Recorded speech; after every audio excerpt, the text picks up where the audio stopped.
Logika.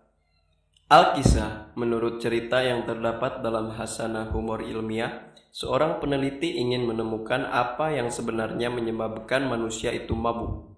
Untuk itu, dia mengadakan penyelidikan dengan mencampur berbagai minuman keras. Mula-mula dia mencampur air dengan whisky luar negeri yang setelah dengan habis diteguknya maka dia pun terkapar mabuk.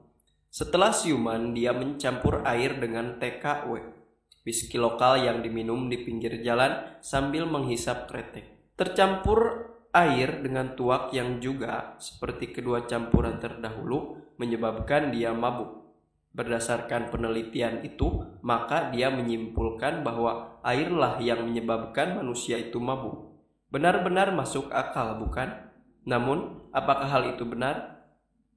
Penalaran merupakan suatu proses berpikir yang membuahkan pengetahuan.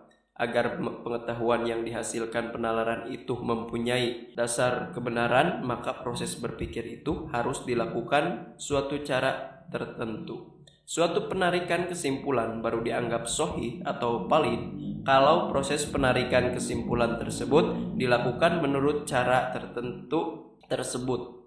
Cara penarikan kesimpulan ini disebut logika, di mana logika secara luas dapat didefinisikan sebagai pengkajian untuk berpikir secara sahih.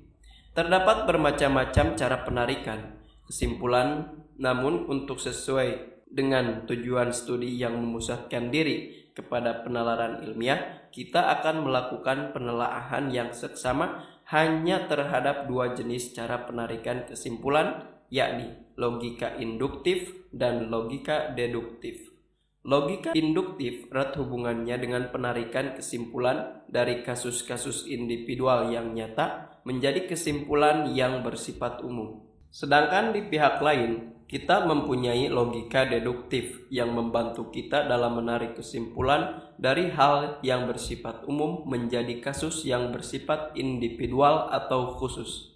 Induksi merupakan cara berpikir di mana ditarik suatu kesimpulan yang bersifat umum dari berbagai kasus yang bersifat individual. Penalaran secara induktif dimulai dengan mengemukakan pernyataan-pernyataan yang mempunyai ruang lingkup yang khas dan terbatas dalam menyusun argumentasi yang diakhiri dengan pernyataan yang bersifat umum. Katakanlah umpamanya kita mempunyai fakta bahwa kambing mempunyai mata, gajah mempunyai mata, demikian juga dengan singa, kucing, dan berbagai binatang lainnya. Dari kenyataan-kenyataan ini, kita dapat menarik kesimpulan yang bersifat umum, yakni semua binatang mempunyai mata. Kesimpulan yang bersifat umum ini penting artinya sebab mempunyai dua keuntungan. Keuntungan yang pertama ialah bahwa pernyataan yang bersifat umum ini bersifat ekonomis. Kehidupan yang beraneka ragam dengan berbagai corak dan segi dapat direduksikan menjadi beberapa pernyataan. Pengetahuan yang dikumpulkan manusia bukanlah merupakan koleksi dari berbagai fakta, melainkan esensi dan fakta-fakta tersebut. Demikian juga dalam pernyataan mengenai fakta yang dipaparkan. Pengetahuan tidak bermaksud membuat reproduksi dari objek tertentu, melainkan menekankan kepada struktur dasar yang menyangga wujud fakta tersebut. Pernyataan yang bagaimanapun lengkap dan cermatnya tidak bisa memproduksikan betapa manisnya semangkuk kopi atau pahitnya sebutir pil kina. Pengetahuan cukup puas dengan pernyataan elementer yang bersifat kategoris bahwa kopi itu manis dan pil kina itu pahit. Pernyataan ini seperti ini sudah cukup bagi manusia untuk bersifat fungsional dalam kehidupan praktis dan berpikir teoritis.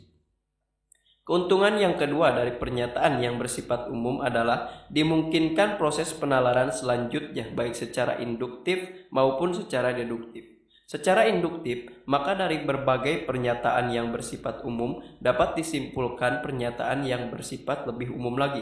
Umpamanya melanjutkan contoh kita terdahulu. Dari kenyataan bahwa semua binatang mempunyai mata dan semua manusia mempunyai mata, dapat ditarik kesimpulan bahwa semua makhluk mempunyai mata. Penalaran seperti ini memungkinkan disusunnya pengetahuan secara sistematis yang mengarah kepada pernyataan-pernyataan yang makin lama makin bersifat fundamental.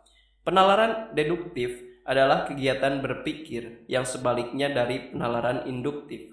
Deduksi adalah cara berpikir di mana dari pernyataan yang bersifat umum ditarik kesimpulan yang bersifat khusus.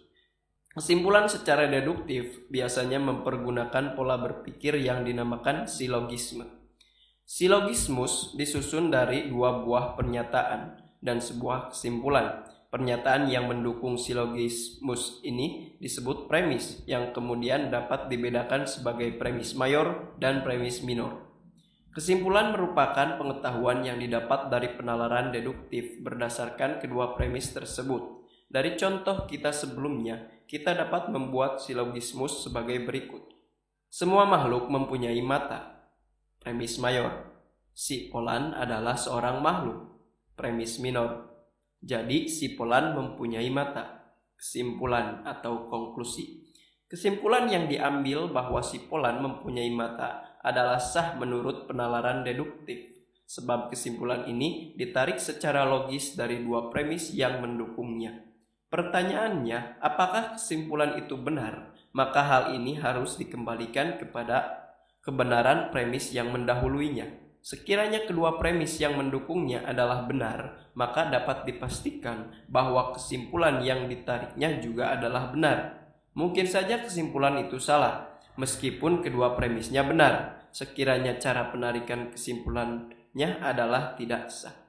Dengan demikian, maka ketepatan penarikan kesimpulan tergantung dari tiga hal, yakni kebenaran premis mayor, kebenaran premis minor, dan keabsahan pengambilan kesimpulan.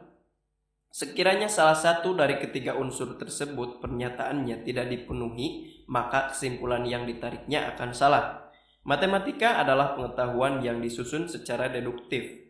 Argumentasi matematik seperti A sama dengan B, dan bila B sama dengan C, maka A sama dengan C merupakan suatu penalaran deduktif.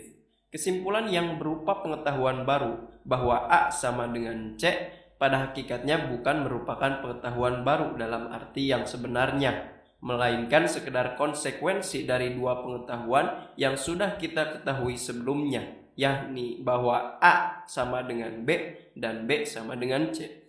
Tak pernah ada kejutan dalam logika, simpul Wittgenstein, sebab pengetahuan yang diperoleh adalah kebenaran tautologis.